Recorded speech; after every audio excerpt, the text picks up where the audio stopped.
But yeah, good afternoon, everybody. I hope everyone's sort of healthy and well and as thrilled to be out of the national lockdown as me, although it's straight into tier 3, which is a bit frustrating.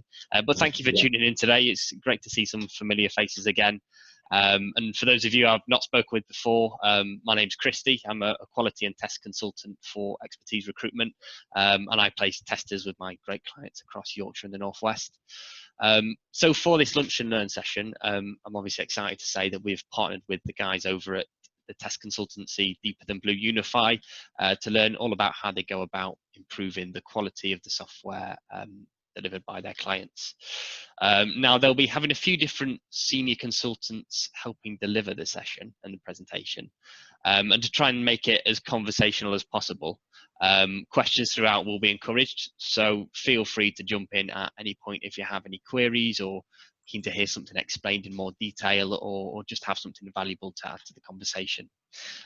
But just so there's no background noise or interference, whilst people are speaking, if I can ask everyone to just go on mute until you have a question, that would be great.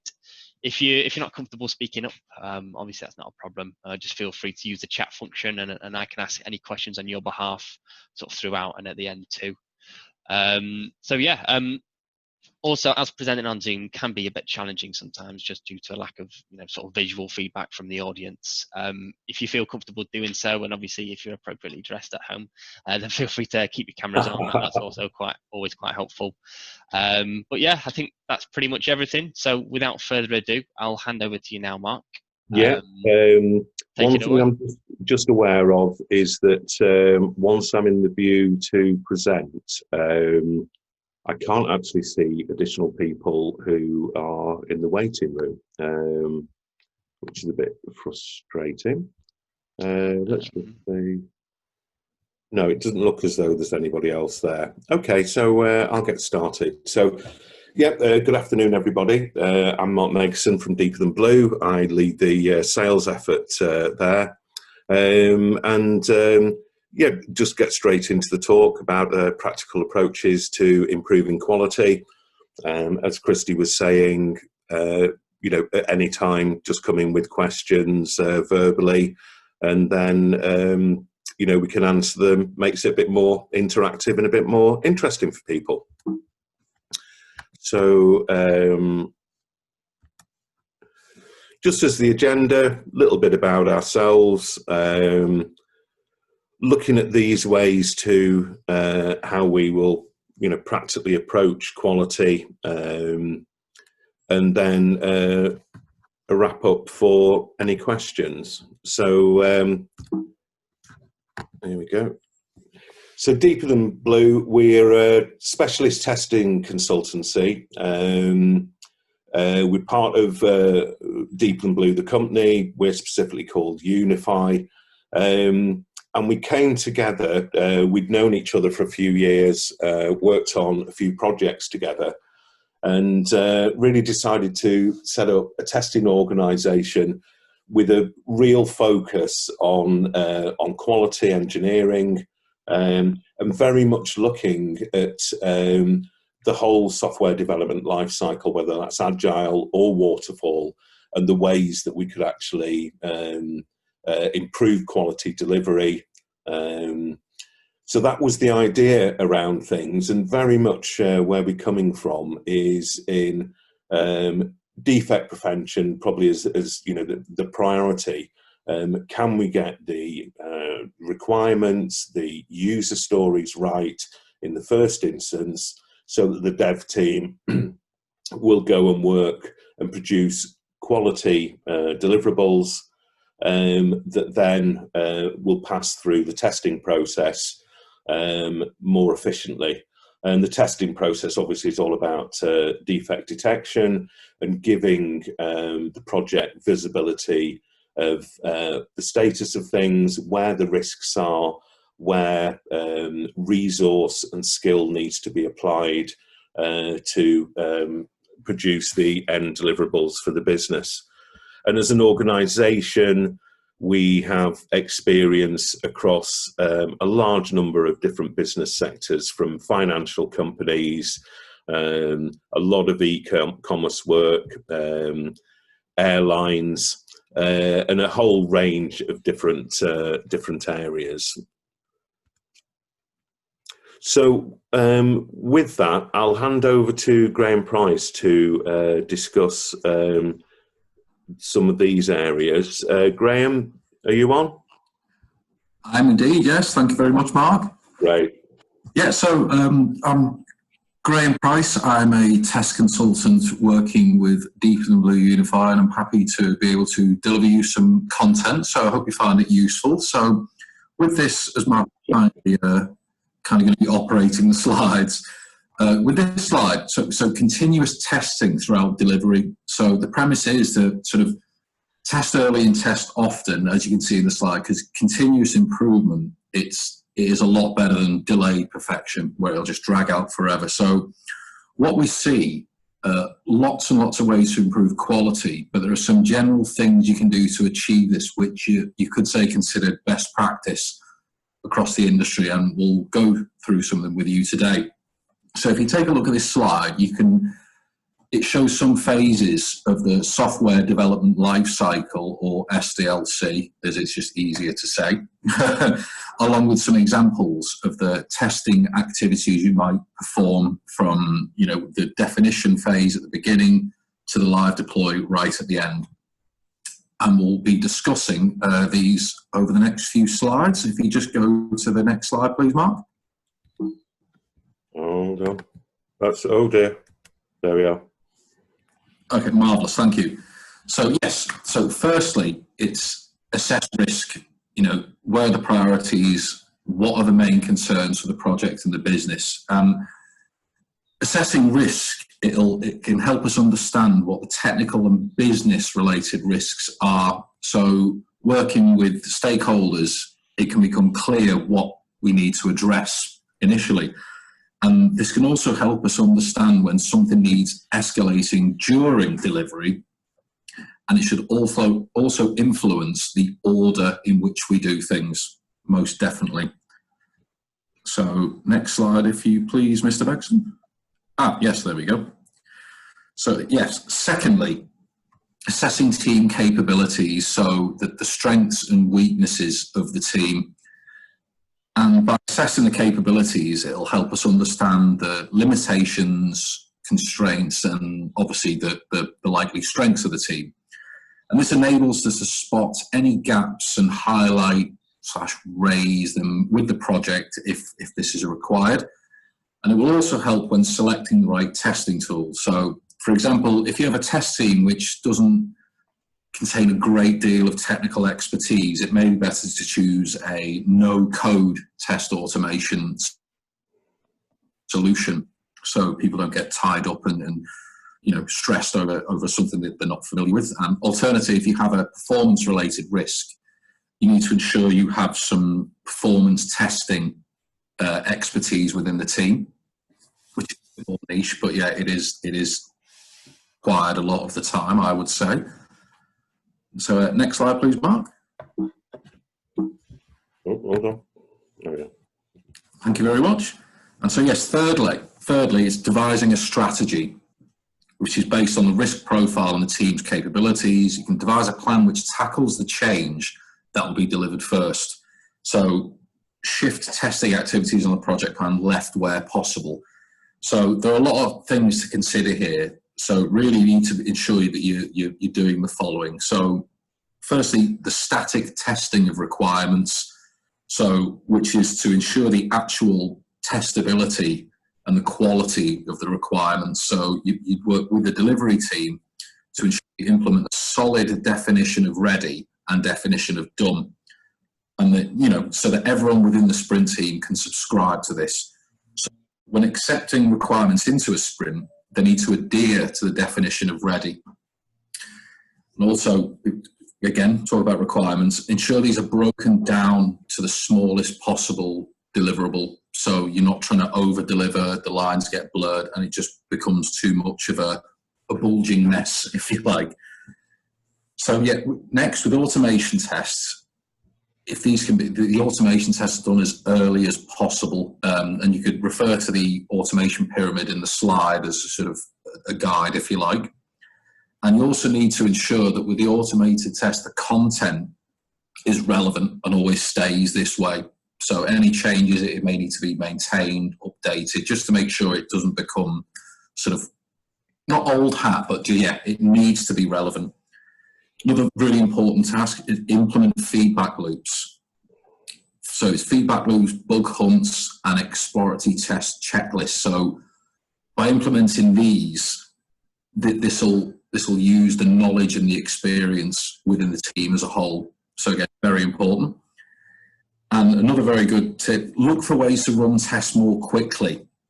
So it could involve running tests in parallel or utilizing other tools such as Docker to tighten the process of running automated tests. So really tight, really sharp, and lovely and quick. So next point, track progress to ensure what has been implemented is actually working. It's not just checking the sort of numerical stats, but talking to stakeholders and team members to understand any concerns. And also communication tenfold. You need to report regularly and transparently and just keep people talking and as up to date and in the loop about the project as much as possible. Yeah, and just Graham on that, guys, just to give a couple of real world examples, of projects that we've been involved in and how this works. One was for a large construction company. Their delivery partner, a well-known system integrator, had signed up to a contract as leading agile specialists and agile delivery framework. But the initial and wouldn't allow us as the software testing partner to inspect any of their work or even the requirements prior to overall delivery. And the first couple of phases were late and of poor quality, lots and lots of defects. So we actually had to implement the practices that we've just been describing. And we were engaged far earlier in the overall cycle.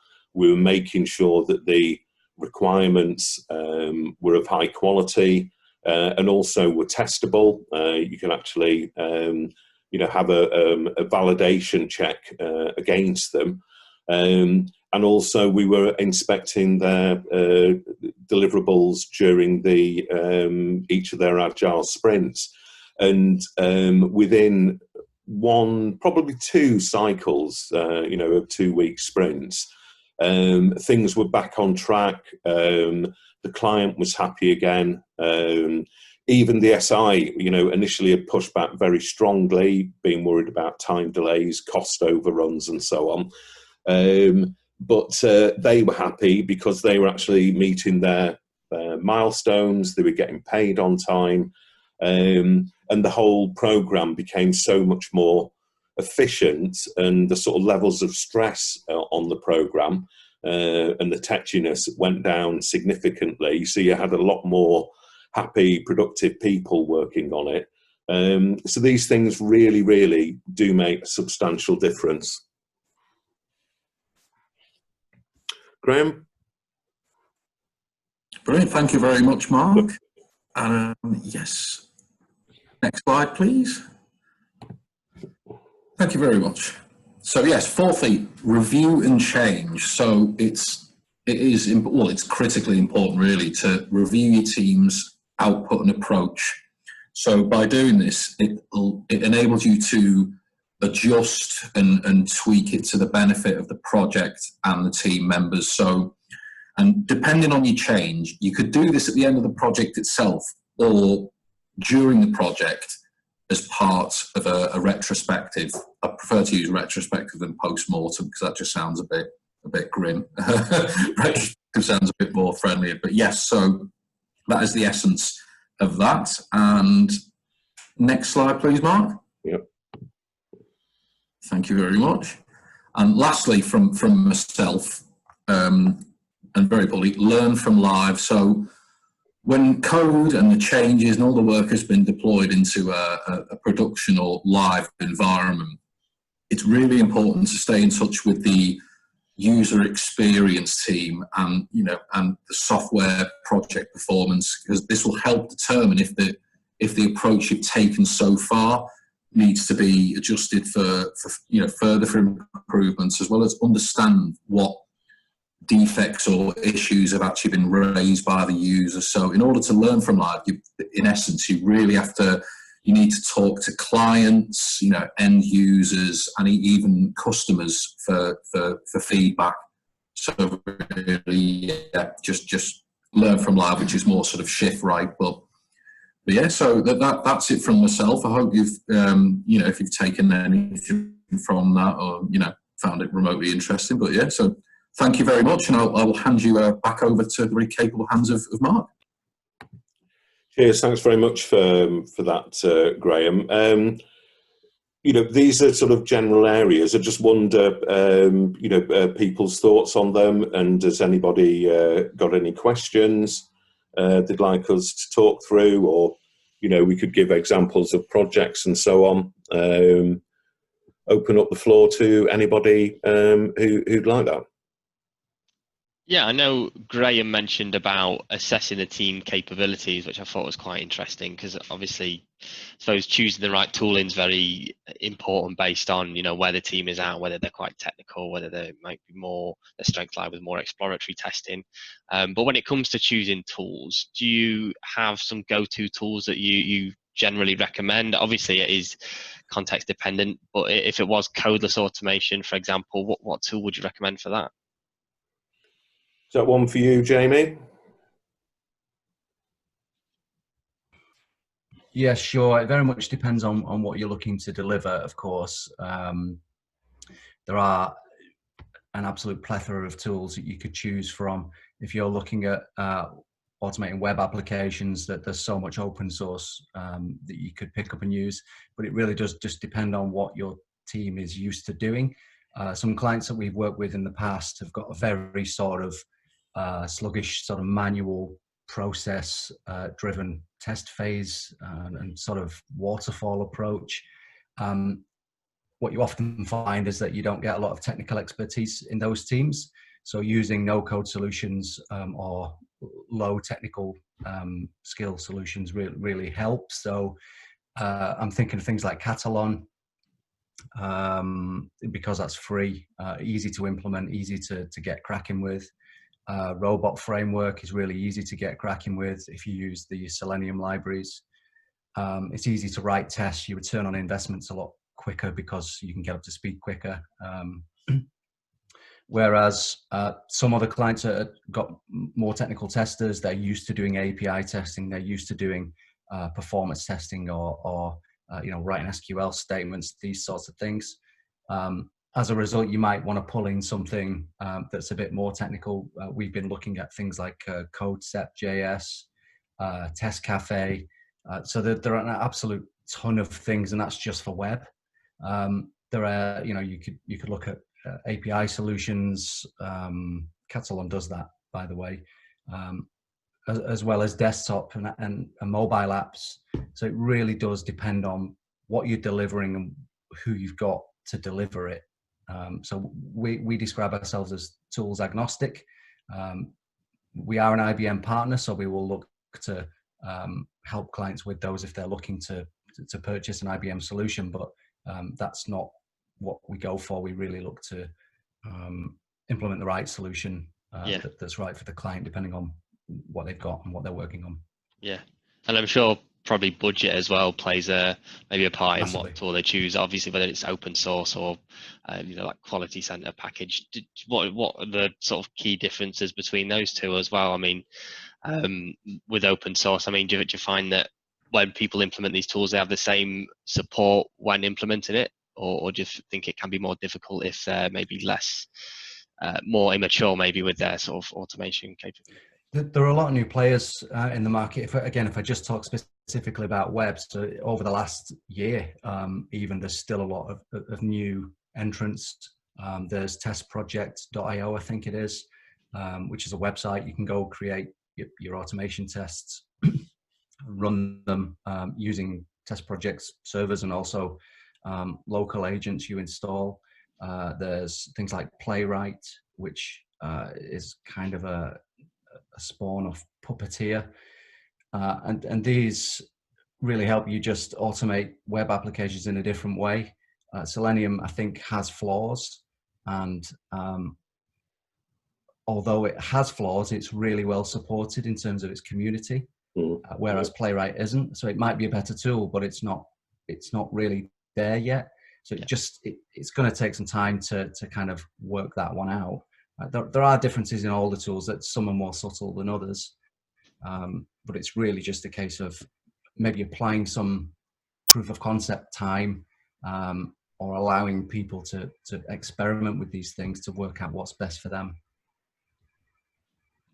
Yeah, I think it's a good point. We very often start an engagement. If we're looking at automation specifically, with a sort of a feasibility study, really, to really understand what is achievable. So we'll look at the high risk areas that probably need automation because they're going to be tested repeatedly. We'll look at the areas such as tests that are going to be absolutely needed in every cycle, areas such as tests that are very much data driven and perhaps have a number of variables in them, so that one test might have 100 permutations associated with it, and if we can automate those, we make substantial time savings. A great example was a recent project working on a sort of an application that's PC based for a medical company. We're able to go through and automate scripts on that, so that currently their release cycle was round about 12 weeks. They couldn't really, with the development and the testing that was going on, shorten that without the use of automation. We're able to implement automation and get that down to 8 weeks. So it's saving massive amounts of time, and also it's providing higher quality testing because, for instance, they were able to do compatibility testing across browsers. They were working in 2-week sprints. So every sprint, typically manually, they would have saved things right to the end before they looked at compatibility testing. Whereas we're able to run that every single release that came through and identify problems early with the browser makeup of their client audience. So it was just really, great example in 3 or 4 months of how we were able to make a significant difference for a client with that approach. Just before we move on from automation, I think Graham mentioned it about the automation test pyramid. This isn't new, but it's something that we try to. I'll just go back to that actually, Jamie. So we've got the. Yeah, that's fine. Yeah, there we go. Yeah. A lot of the clients that we've seen will talk about automation, and what they think is automation is the UI component, which is the very tip of that triangle. And unfortunately, that's the flakiest place to do it. It still adds value, of course, but the bulk of your automation should really be done as part of your unit tests, and that's quite a large transitional change. A lot of businesses are doing this already, and over the next 5 or 10 years, we'll see it more and more and more, and it will be expected in 5 or 10 years. So what I'm saying here is some people approach automation in the wrong way. It's more about you've got to get it done at the unit testing level first. Get that done first, and you'll get more quality out of the other end. And then start looking at your service-based tests, APIs, before implementing your UI type test. But like I said, the understanding of automation testing is sometimes just that UI component, and that's about setting the scene, really. that's the lowest value. That's the place where you get the lowest value from your automation tests. They're flakier, they're slower to run, it costs more. So implementing unit test automation is the way to go. Yeah, and a lot of the work that we'd be doing there on the unit tests would be establishing coding practices with the development teams, so that the code they're developing is instrumented to support the automation tools that we're using, and making sure they're delivering those, because then we can run those test suite as an automated pack within whichever framework we're using. And it really does deliver fantastic benefits. Cool. Any more questions from anybody? Hi, if I could, it's Tony Gelsthorpe. Just a question. Obviously, you're advocating testing as early as possible in the life cycle, which I think most people would agree with.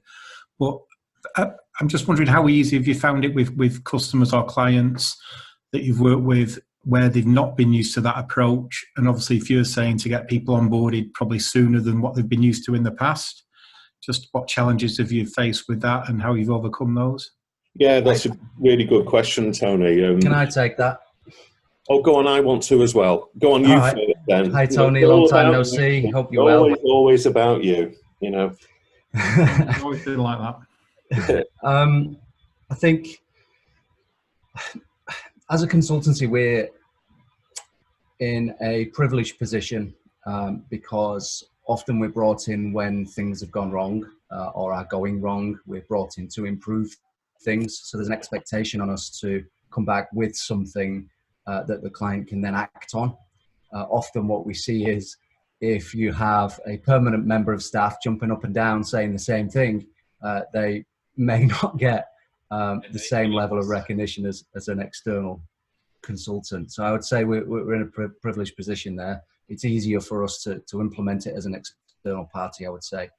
We're also costing money, so we want to get in, deliver what we can, demonstrate that delivery as quickly as possible, so that we can move on to other things.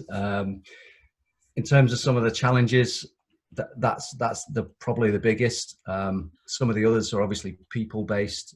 Some people don't like change, they don't adopt, or they might not buy in to what that change is. But just from a personal perspective, I would rope the team into the things that I suggest, so that there's kind of automatic buy-in, if you like. So not just walk in and say, oh, you're doing this wrong, you're doing that wrong, this is the way you fix it. It's more about a bit of a holistic sort of team approach. Even though you might know what the answer is, put it down in front of the team. If you've got a particular challenge, what do we think is going to address this? And try and get people to buy in and submit their own thoughts on it. And that does help that initial transition go a bit smoother. Yeah, thanks for that, Jamie. The thought I was having was coming back to the point that Graham had made about the use of metrics and measuring things. The reporting formats we use, we try and make, there's detail behind it, but we try and produce a summary, sort of one-pager as to where things are up to, and using that to communicate, whether it's with, an agile team and, you're communicating with the product owner who, may not be a technical person, but you're clearly able to show progress, and you're clearly also able to show where the blockers are, is really, really powerful. So an instance that comes to mind was when the output of a particular sprint was slowing down, but part of the reason for that, and probably the main reason for it, was that the business requirements weren't being signed off by the business in a timely fashion, and not enough attention to detail had been put in by the business to actually define the requirements accurately. So we're able to put that in front of a senior stakeholder at our regular review meetings, and he's able to go out to the business and say, you know, you need to get on top of this because it's starting causing problems.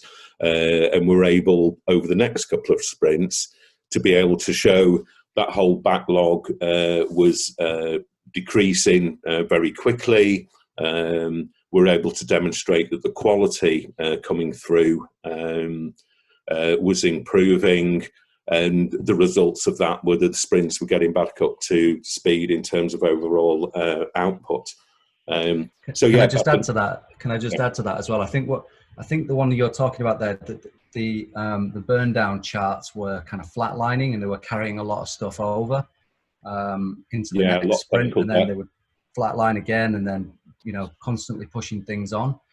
The way that's kind of a symptom of a problem in terms of your definition of ready. You're not spending enough time on defining those requirements, or what you're taking into your sprint is not quite ready for you to get developing and get moving on. So work on the definition of ready is absolutely critical to getting quality requirements in, and that can be an iterative process to get that definition of ready correct. Because if you're still seeing flatlining Burndown charts, you've got to go back and rework your definition of ready. Even if it's perfect, though, it's still about how your team, how flexible they want to be around those requirements. You want to have some flex, of course, but the stricter you are following those guidelines in your definition of ready, the better those quality requirements will be. Yeah, I think that's good. Does that answer your question, Tony?